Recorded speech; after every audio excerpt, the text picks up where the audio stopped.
Muchas gracias a la Sociedad Venezolana de Gastroenterología y al Centro Médico Docente de la Trinidad por su apoyo a este tipo de actividades. Yo les voy a hablar del manejo del hepatocarcinoma en estadio avanzado. Básicamente les voy a hablar de aquellos pacientes que no tienen criterios para trasplante hepático. Como todos sabemos, la cirrosis es una condición premaligna. La cirrosis se debe a múltiples eventos de regeneración como respuesta ante una agresión que puede ser un virus, toxina o autoinmunidad.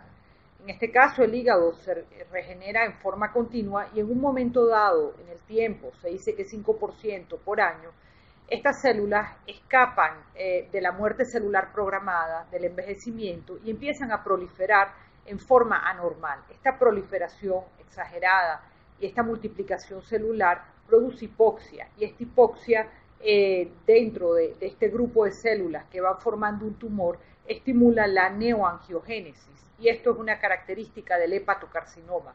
Radiológicamente se ve como un realce en fase arterial y debido a que no hay trayectos portales, una vez que se inyecta el contraste, inmediatamente desaparece porque no es captado en ninguna parte del tumor que se está formando. Entonces, ya hemos hablado de la plataforma cancerígena y esto nos lleva a concluir que la cirrosis es una condición premaligna y que todo paciente cirrótico debe ser pesquisado para cáncer de hígado.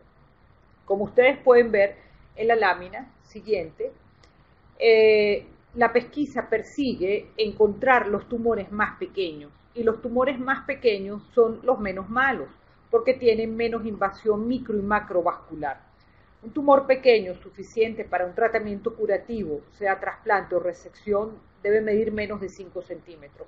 Una lesión menos de 5 o 3 menos de 3 centímetros.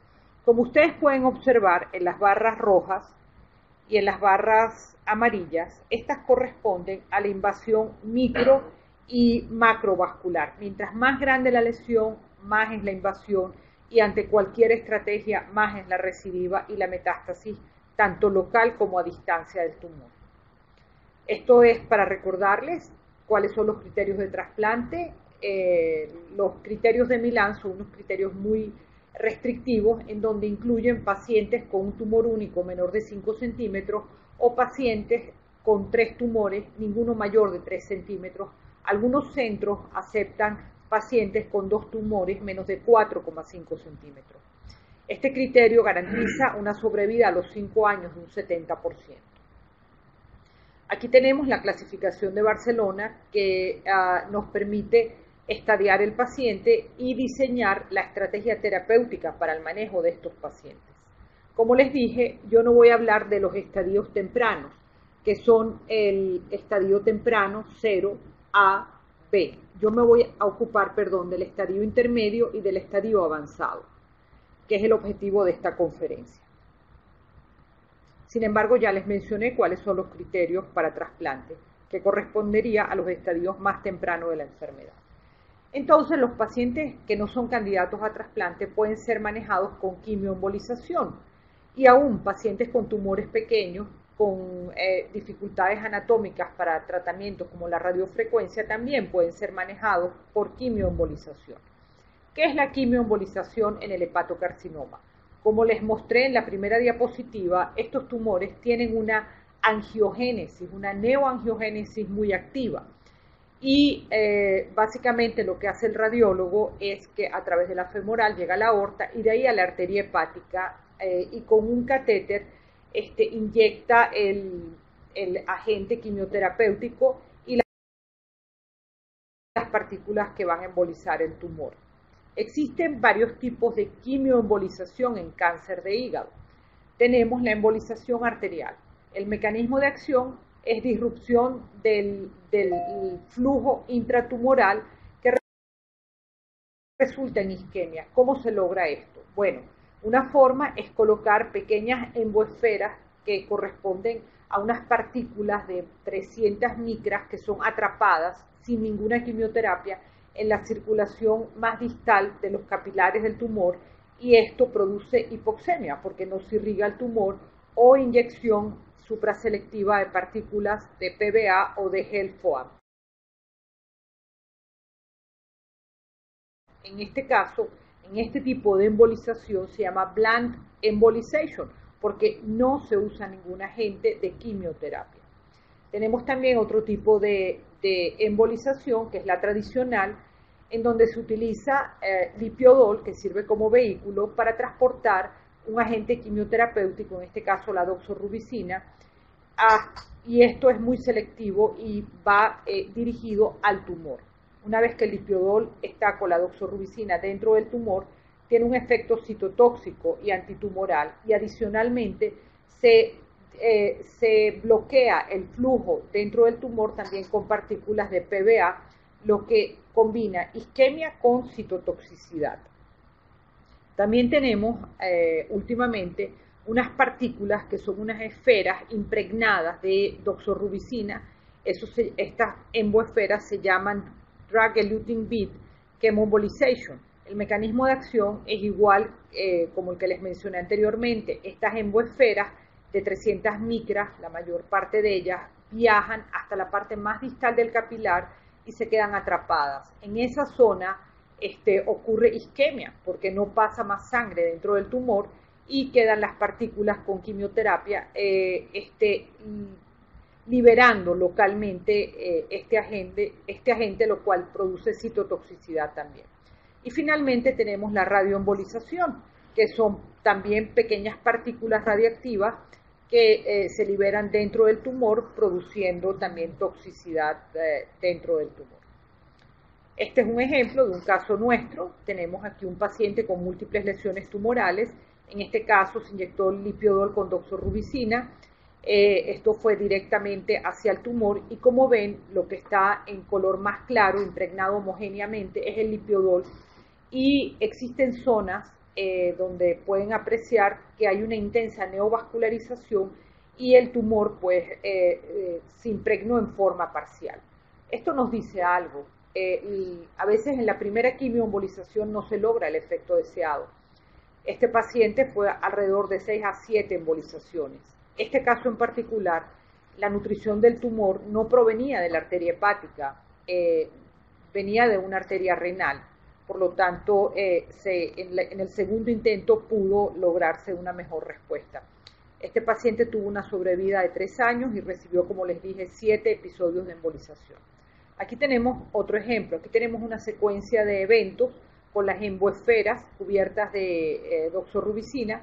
Aquí ven en la primera diapositiva la tomografía donde se ve una lesión que capta el contraste.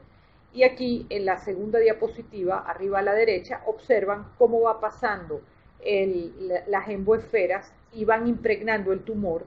En la diapositiva de la izquierda, observan cómo siguen produciendo isquemia y siguen pasando más emboesferas. Y en la última es el efecto deseado en este procedimiento. Ya no se observa más flujo vascular dentro del tumor.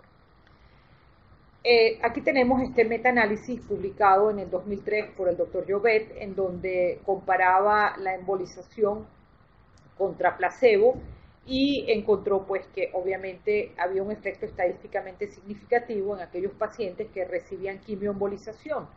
En esa época la inyección con lipiodol y el agente quimioterapéutico no estaban estandarizados. Cada centro colocaba una mezcla muy propia de su centro y sin embargo aún con lo variables que eran los estudios y la dosificación del tratamiento, aún en este metaanálisis se demostró que mejoraba la sobrevida, especialmente en pacientes con hepatocarcinoma Child A. En relación a las emboesferas que les mencioné, esto está más estandarizado. En todos los centros se utiliza la misma dosis y se realiza el mismo procedimiento, y una vez estandarizado y con dosis similares, se aprecia nuevamente que la quimioembolización mejora la sobrevida.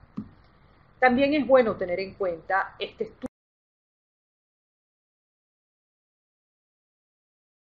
estudio en centros donde, por ejemplo, no se cuentan con todos los recursos. Es posible, como les mencioné, intentar una embolización sin agente de quimioterapia. Es lo que se llama blunt chemoembolization.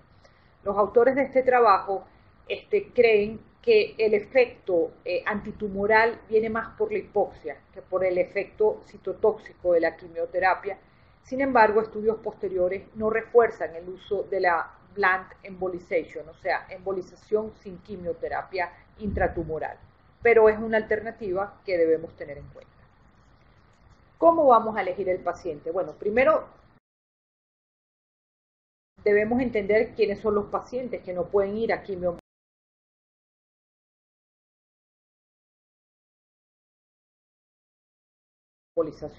Los pacientes que no son candidatos a quimioembolización son pacientes con cirrosis descompensada. Esto es muy preciso. El Child PUG no debe ser mayor de 8 puntos. El Child debe ser de 7 puntos.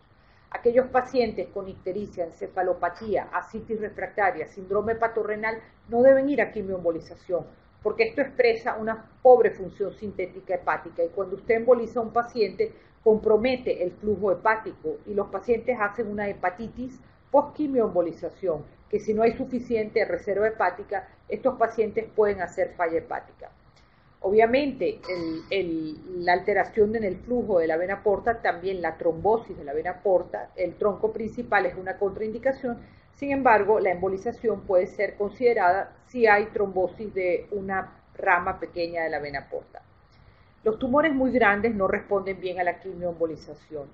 Durante la quimioembolización, el radiólogo intervencionista puede encontrarse con una fístula arteriovenosa intratable y puede abandonar el procedimiento. No es inusual encontrar fístulas intratumorales y estas habitualmente son embolizadas antes de continuar con la quimioembolización. Obviamente el paciente con una creatinina elevada pues no es candidato porque el medio de contraste que se utiliza es nefrotóxico. Existen contraindicaciones relativas. Si su paciente tiene varices esofágicas, le puede dar profilaxis primaria, ya sea endoscópica o betabloqueadores o combinar ambas. Las varices nos indican que este paciente tiene un estadio más avanzado de la enfermedad que aquel paciente que no tenga una varice y quizás debamos recomendar que la embolización del tumor sea supraselectiva. Los tumores grandes no suelen responder bien, la trombosis portal maligna, y obviamente si hay dilatación biliar, este paciente no es candidato a una quimioembolización. Aquí tenemos un resumen que nos va a hacer corta esta historia. ¿Cuáles son los criterios de selección? Cuando enviamos un paciente para quimioembolización, debemos elegir muy bien estos pacientes. El paciente debe ser un estadio, hay una clasificación de Barcelona que subdivide el estadio B en B1, B2, B3 y B4. Idealmente, el paciente con mejor respuesta en términos de sobrevida es el paciente B1, es decir, un paciente que tenga un Child PUG score menor de 7 puntos, que tenga unos criterios de Milán o que esté un poquito más allá de Milán, que esté dentro de la regla de los 7, es decir, que la suma del diámetro mayor de los tumores no exceda 7 centímetros, que tenga un buen estatus funcional. No es recomendable enviar a quimioembolización un paciente demasiado caquéctico que pase más tiempo en cama que sentado con una limitación funcional muy importante porque esto refleja una enfermedad tumoral avanzada y obviamente que el paciente no tenga una trombosis portal. Este es un paciente ideal para quimioembolización. Existen otros dos scores un poco más engorrosos que son el HAP score y el state score. Este es una fórmula muy compleja y el HAP score toma en cuenta la albúmina, la alfa-fetoproteína, la bilirrubina y el máximo tumor del diámetro nuevamente aplicando la regla de los 7. Entonces aquí tenemos los criterios para seleccionar el paciente para la primera quimioembolización. En la parte de abajo, después de la línea amarilla, tenemos el ART score. El ART score, como vamos a ver más adelante, nos va a decir a qué paciente vamos a enviar para una nueva embolización. Entonces, resumiendo, tenemos que la selección del paciente con hepatocarcinoma en estadio intermedio debe ser hecha en pacientes sin contraindicaciones absolutas y con un estadio BCLC subclase B1 idealmente y puede ser discutible B2. En caso que el paciente no sea candidato a quimioembolización, es un paciente que debe ir a tratamientos alternativos, por ejemplo, quimioterapia, a un tratamiento sistémico. Entonces, una vez que nuestro paciente va a la primera quimioembolización, ¿cómo vamos a interpretar la respuesta? Los pacientes son citados a los 2 meses de la quimioembolización por el radiólogo y el hepatólogo para evaluar el efecto. ¿Cómo se mide el efecto? Como pueden ver, esta flecha en la primera diapositiva mide el diámetro completo del tumor y uno pensaría, mirando esta tomografía, que este paciente no ha tenido ninguna respuesta. Pero esto no es lo que yo debo ver. Yo debo ver la zona que capta contraste. ¿Ok? En la segunda tomografía ustedes pueden ver la flecha que está orientada nada más al área que capta contraste. Esto es una fase arterial, pueden ver la aorta completamente blanca y pueden ver que toda esta zona blanca dentro del hígado, dentro del tumor, es la zona donde hay actividad tumoral. Hay captación activa de contraste en fase arterial y la zona que no capta contraste es la zona que tuvo respuestas, donde ha habido necrosis intratumoral. Entonces, en este caso sí hubo respuesta a la quimioembolización y por radiología este paciente debería ir a un nuevo procedimiento siempre y cuando si tiene una respuesta total. Obviamente no es un paciente que tengamos que hacerle algo, pero si el paciente no ha tenido una respuesta, pudiera considerarse para una quimioembolización. Aquellos pacientes en donde el child progresa, hay que tener cuidado. Este paciente no debe ir a una quimioembolización porque su enfermedad y su función sintética hepática se está deteriorando. Aquel paciente que ha ido a una primera quimioembolización y sus transaminasas están aumentando un 25%, no es un paciente que deba ir a una quimioembolización. Entonces nosotros le vamos a dar puntos a esto. Y si el paciente tiene un puntaje entre 0 y 1,5, ese paciente puede ir a una quimioembolización o puede ir a este score, lo volvemos otra vez a utilizar y evaluar la respuesta del paciente a la quimioembolización, y este paciente puede ir a múltiples quimioembolizaciones. Aquí tenemos los resultados en la sobrevida cuando utilizamos el ART score. En un ART score entre 0 y 1,5 se observa un aumento importante en la sobrevida.